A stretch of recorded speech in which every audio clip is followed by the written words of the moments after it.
Hey, how you doing? I'm Adam Post, publisher of College of the Dead, publisher of more than 1,000 independent comic books, and this is another Secrets of the ComicsGate Network series videos talking about my experience in ComicsGate, crowdfunding, and my experience publishing comics, selling them direct to comic book stores over the last couple of decades, let's put it that way.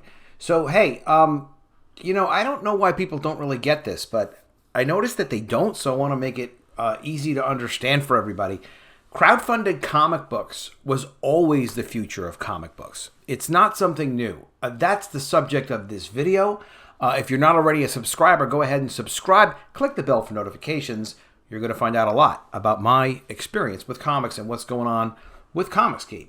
So, what am I talking about here? Well, you know, crowdfunded comics, crowdfunded publishing is when you go direct to consumer, you collect a bunch of non-returnable orders, and then you publish a comic book printed to order to that quantity. You may print some extras, you may print very close to however many you get pre-orders for.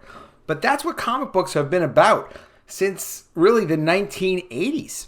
And comic book stores have been buying comic books this way for a very long time. I mean, going back, you know, since the 1970s, middle to late 1970s, and then comic book stores grew and grew and grew until ultimately that was the place to get new comic books, was from comic book stores.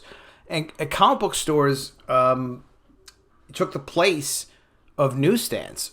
And in the 1980s is when comics were first started to be produced by the major companies and independent companies for comic book stores. I published my first comic book 2 years after the Ninja Turtles came out, were a huge success during the black and white boom.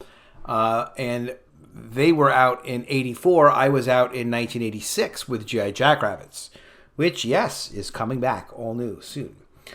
So crowdfunding, you know, is not a new thing. The technology of going through crowdfunded internet platforms is a new thing.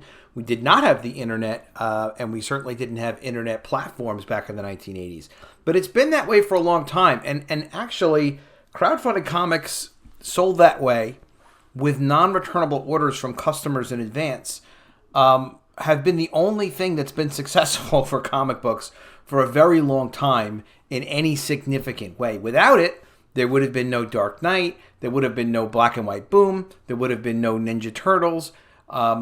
There would have still been like Jim Shooter's Secret Wars and a couple of other comic book events and historical things in comic books, especially from before the 1980s. But there would not have been this explosion of comic books as a thing. It would have just declined and declined and declined if you didn't have comic book stores ordering comic books on a non-returnable basis. All right, so crowdfunding is not new. In fact, the only things that are really successful in comic books now are crowdfunding. What am I talking about? Well, recently, Diamond Comic Book Distributors is no longer the exclusive distributor for DC Comics. DC decided they wanted to sell comic books directly to their mail order retailers, and that is their choice. You know, I don't know what their contracts with Diamond were. They don't tell me. They were exclusive to Diamond for many years, like all of the major comic book companies and even all of the independent comic book companies that are not selling direct to consumer, that are focused on selling to comic book stores. They all go through Diamond. So Midtown Comics started a distribution company just for the sake of being able to get comics directly from DC.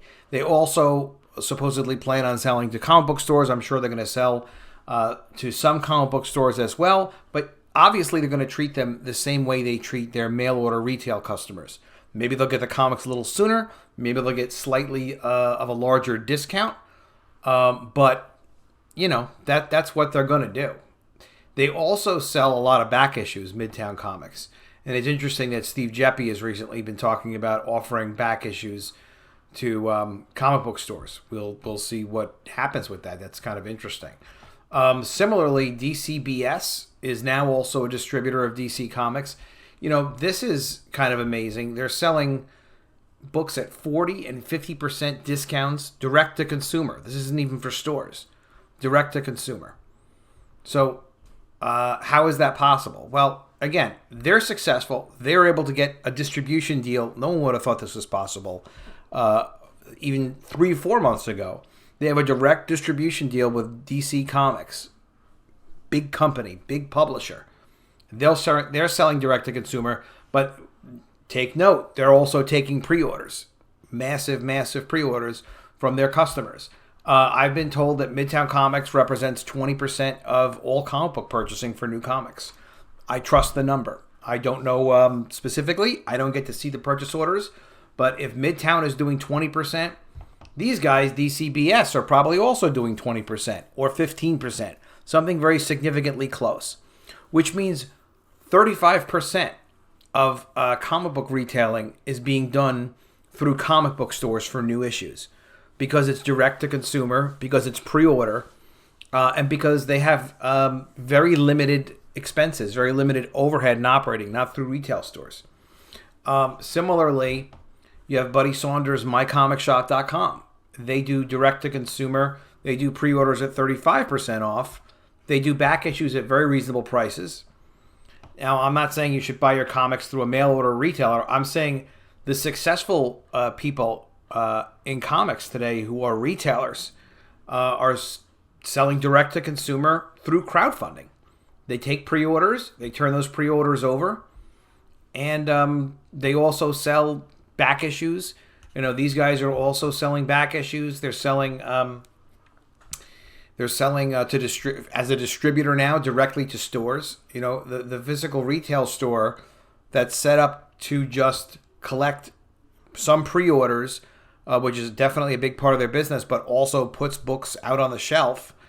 It's not where things are at right now for comic books. And it's kind of always been moving in this direction.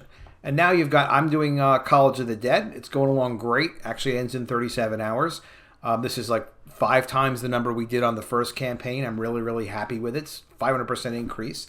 But it really just kind of shows you, direct to consumer pre-orders is where the business is at. It doesn't mean it doesn't make sense to sell to comic book stores. It means it makes sense to understand that crowdfunded pre-orders are absolutely crucial for the comic book business.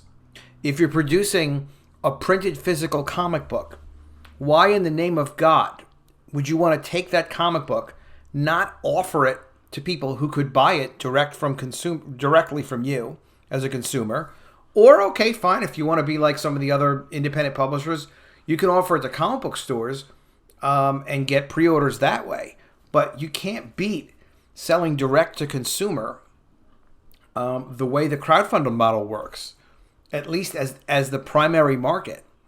And then even if you're going to do it, in my opinion, if you're going to do it wrong and you're going to sell first through comic book stores, you could do that. You just don't have the ability to offer variants. You don't have the ability to directly react with your consumers and have relationships with your consumers, or offer the variants that you want to offer, or offer back issues that you want to offer, like we're offering the prequel book. You just don't have that same position. You don't have that leverage.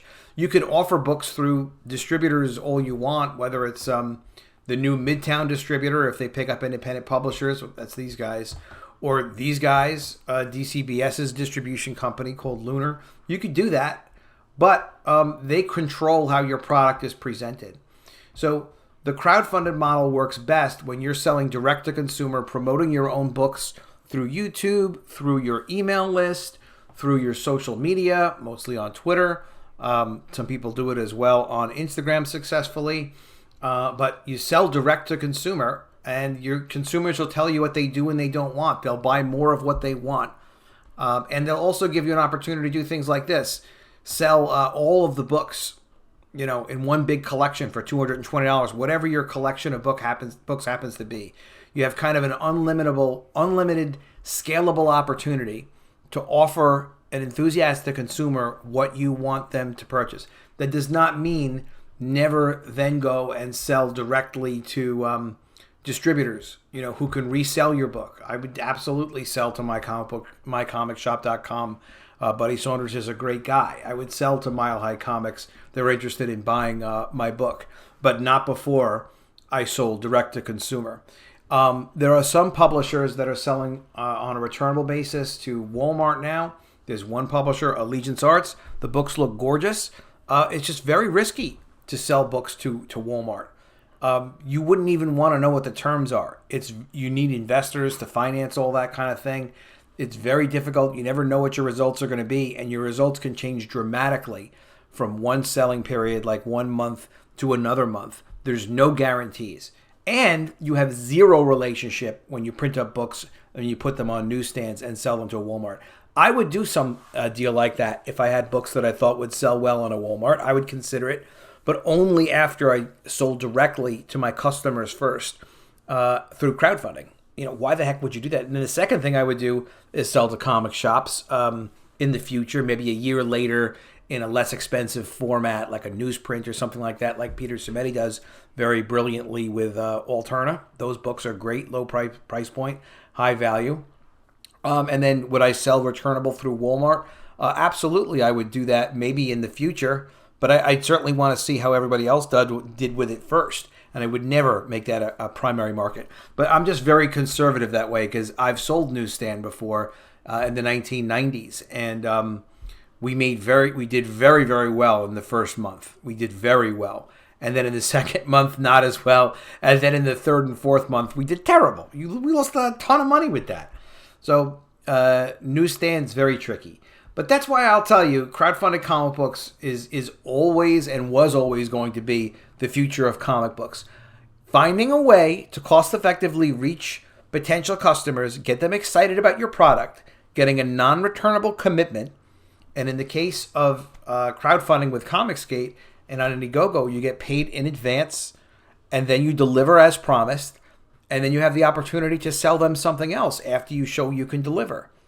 That's a very, very healthy business. And then after that, of course, it would be very inexpensive to offer them to comic book stores maybe a year later or something like that, depending on what kind of terms you would get. And the stores may not even be interested in something like that, but it would be a good thing to do to be able to expand the market. But it's not a good initial thing to do, especially for an independent publisher. But you have to be very careful. So that's this video, my friends. Crowdfund your comic book. Control your expenses. Keep a very straightforward campaign. Deal directly with your customers. Build your platforms. And deliver your comics when you promise.